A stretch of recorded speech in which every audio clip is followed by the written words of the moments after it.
এবার শীতকে বিদায় জানিয়ে দ্রুত গতিতে এগিয়ে আসছে ভারী বৃষ্টি।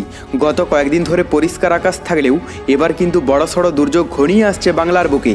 কিন্তু ঠিক কোন এলাকায় বড়সড় দুর্যোগ ঘনিয়ে আসবে এবং কোন দিকেই বা হাড় কাঁপানো শীত পড়বে তা নিয়ে এই ভিডিওতে আপনাদেরকে বিস্তারিতভাবে জানিয়ে দেব। আপনি ভিডিওটি অবশ্যই শেষ পর্যন্ত দেখবেন। ভিডিওটি ভালো লাগলে একটি লাইক করবেন, আর এইরকমই লেটেস্ট ও হেল্পফুল ভিডিওগুলি সবার প্রথম দেখার জন্য আমাদের চ্যানেলটিকে সাবস্ক্রাইব করে পাশের বেল আইকনটি বাজিয়ে দেবেন। চলুন এক নজরে দেখে নেওয়া যাক। হু হু করে নেমে গিয়েছিল তাপমাত্রা, তবে মাঘে এসে ছন্দপতন। আবহাওয়া দপ্তর সূত্রে খবর, আপাতত তাপমাত্রা আর কমার চান্স নেই, বরং রাজ্যে হুড়মুড়িয়ে বাড়বে তাপমাত্রা। বৃহস্পতিবার পর্যন্ত বেশ কিছুটা তাপমাত্রা বৃদ্ধির পূর্বাভাস রয়েছে দক্ষিণবঙ্গে। আগামী 3 দিনে 3 ডিগ্রি তাপমাত্রা বৃদ্ধি পেতে পারে। বৃহস্পতিবারের মধ্যে রাতের তাপমাত্রাও প্রায় 3 থেকে 4 ডিগ্রি পর্যন্ত বাড়তে পারে কলকাতা সহ দক্ষিণবঙ্গের সব জেলাতেই।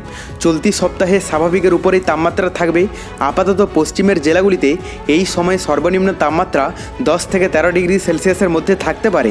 কিছুদিন আগেই কলকাতার তাপমাত্রা নেমে গিয়েছিল 10 ডিগ্রির নিচে, তবে আপাতত কলকাতার সর্বনিম্ন তাপমাত্রা থাকতে পারে 14 থেকে 16 ডিগ্রি সেলসিয়াসের মধ্যে, অর্থাৎ অনেকটাই কমবে শীতের দাপট।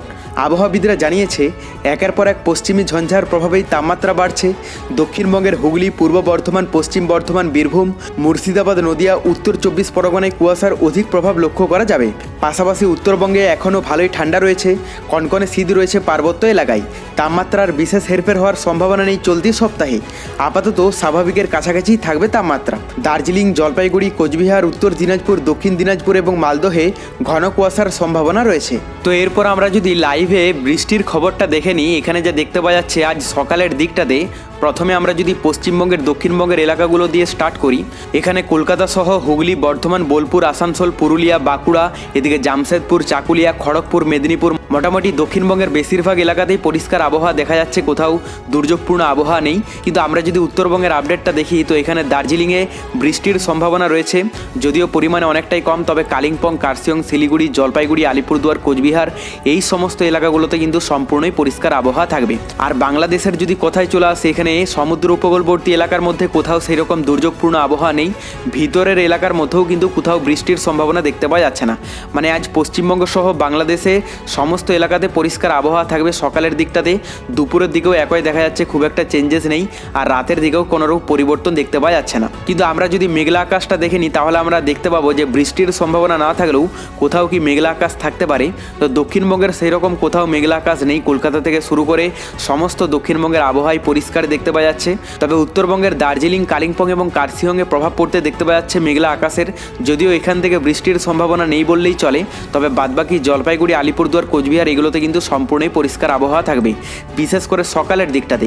আর বাংলাদেশের মধ্যে সমুদ্র উপকূলবর্তী এলাকাগুলোতে সম্পূর্ণই পরিষ্কার আবহাওয়া থাকবে। ভিতরের এলাকার মধ্যেও 80-90% এলাকাতে সম্পূর্ণ পরিষ্কারই দেখতে পাওয়া যাচ্ছে। তবে ভিতরের মধ্যেও 80-90% এলাকাতে পরিষ্কারই আবহাওয়া দেখতে পাওয়া যাচ্ছে।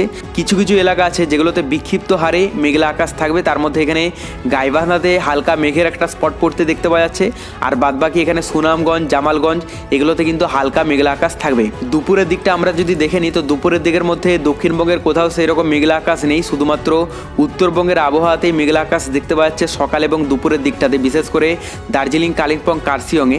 বাদবাকি এলাকাগুলোতে সম্পূর্ণ পরিষ্কার আবহাওয়াই থাকবে। এবং বাংলাদেশের মধ্যে সকাল এবং দুপুরের দিকে মোটামুটি বেশিরভাগ এলাকার আবহাওয়াই পরিষ্কারই থাকবে। শুধুমাত্র এখানে সকালের দিকে যে সমস্ত এলাকাগুলোতে মেঘলা আকাশ থাকবে, সেগুলোতে দুপুরের দিকেও দেখতে পাওয়া যাচ্ছে। আর বাদবাকি রাতের দিকটা আমরা দেখে নিই, রাতের দিকের মধ্যে খুব একটা চেঞ্জেস নেই। মানে দক্ষিণবঙ্গের বেশিরভাগ এলাকার আবহাওয়া পরিষ্কার, তবে উত্তরবঙ্গে ইফেক্ট পড়তে দেখতে পাওয়া যাচ্ছে বেশিরভাগ এলাকাতে।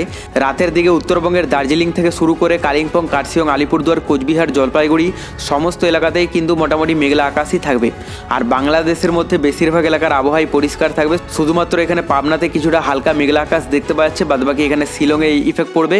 আর এদিকে সুনামগঞ্জে মোটামুটি পরিষ্কার আবহাওয়া হয়ে যাবে। তাপমাত্রাটা আমরা দেখে নেবো যে তাপমাত্রায় নতুন কোনো চেঞ্জেস এসেছে কিনা। তো এখানে দক্ষিণবঙ্গের যদি আমরা তাপমাত্রাটা দেখেন, এখানে কলকাতাতে 28 ডিগ্রিতে চলে যাবে, হুগলিতে 27, বর্ধমানে 26, বাঁকুড়ায় 26, পুরুলিয়ায় 25, এদিকে জামশেদপুরে 27, খড়গপুরে 27। তো মোটামুটি 25 থেকে 26-27 ডিগ্রির মধ্যেই থাকবে বেশিরভাগ এলাকার তাপমাত্রা। মানে মোটামুটি গত 2 দিনের তুলনায় কিছুটা বেশিই দেখতে পাওয়া যাচ্ছে। আর এদিকে উত্তরবঙ্গে আমরা যদি আপডেটটা দেখি, তো উত্তরবঙ্গের মধ্যে দার্জিলিংয়ে 16 ডিগ্রিতে চলে যাবে, এদিকে কালিম্পংয়ে 18, কার্শিয়ংয়ে 17, আর আলিপুরদুয়ার, কোচবিহার, জলপাইগুড়িতে মোটামুটি 23 ডিগ্রির মধ্যে থাকবে। বাংলাদেশের মধ্যে সমুদ্র উপকূলবর্তী এলাকাগুলোতে 26-27 ডিগ্রির মধ্যেই দেখতে পাওয়া যাচ্ছে। আর ভিতরের এলাকার মধ্যে অধিকাংশ এলাকার তাপমাত্রা থাকতে পারে 23 থেকে 26-27 ডিগ্রির মধ্যে। রাতের দিকটা আমরা যদি দেখে নিই তো রাতের দিকে গত 2 দিনের তুলনায় ঠান্ডা কিছুটা কম অনুভূত হচ্ছে, তো কিছুটা চেঞ্জেস লক্ষ্য করা যাচ্ছে। এখানে কলকাতাতে 21 ডিগ্রিতে থাকবে, হুগলিতে 19 ডিগ্রি, জামশেদপুরে 19, বাঁকুড়ায় 17, পুরুলিয়ায় 17, বর্ধমানে 17, বোলপুরে 16, আসানসোলে 18 ডিগ্রি। তো গত 2 দিনের তুলনায় কিন্তু তাপমাত্রা কিছুটা বাড়তে দেখতে পাওয়া যাচ্ছে, যার ফলে কনকনানি ঠান্ডাও অনুভূত কম হচ্ছে। আর এদিকে উত্তরবঙ্গের মধ্যে দার্জিলিংয়ে 8 ডিগ্রিতে চলে যাবে, কালিম্পংয়ে 10, কার্শিয়ংয়ে 12, আলিপুরদুয়ার, কোচবিহার, জলপাইগুড়িতে মোটামুটি 14-15 ডিগ্রির মধ্যেই থাকবে। আর বাংলাদেশের মধ্যে যা দেখতে পাওয়া যাচ্ছে সমুদ্র উপকূলবর্তী এলাকাগুলোতে 18-19 ডিগ্রির মধ্যে, এদিকে পিরোজপুর, বরিশাল, বরগুনা, মঠবাড়িয়া এগুলোতে 17 ডিগ্রির মধ্যে থাকবে। আর ভিতরের এলাকার মধ্যে অধিকাংশ এলাকার তাপমাত্রা থাকতে পারে 14 থেকে শুরু করে 20 ডিগ্রির মধ্যে। এদিকে রংপুরে 14, রাজশাহীতে 16, খুলনায় 17, এদিকে ঢাকাতে 20, ময়মনসিংহে 15, সিলেটে 16, কুমিল্লায় 16, কামালপুরে 16। তো মোটামুটি এইরকমই থাকবে। বর্তমানে বঙ্গোপসাগরে নতুন কোনো সিস্টেম নেই, তবে পরবর্তীতে নতুন কোনো দুর্যোগের আভাস পেলে আমরা আপনাদেরকে লাইভে জানিয়ে দেব। তার জন্য চ্যানেলটিকে সাবস্ক্রাইব করে রাখতে ভুলবেন না।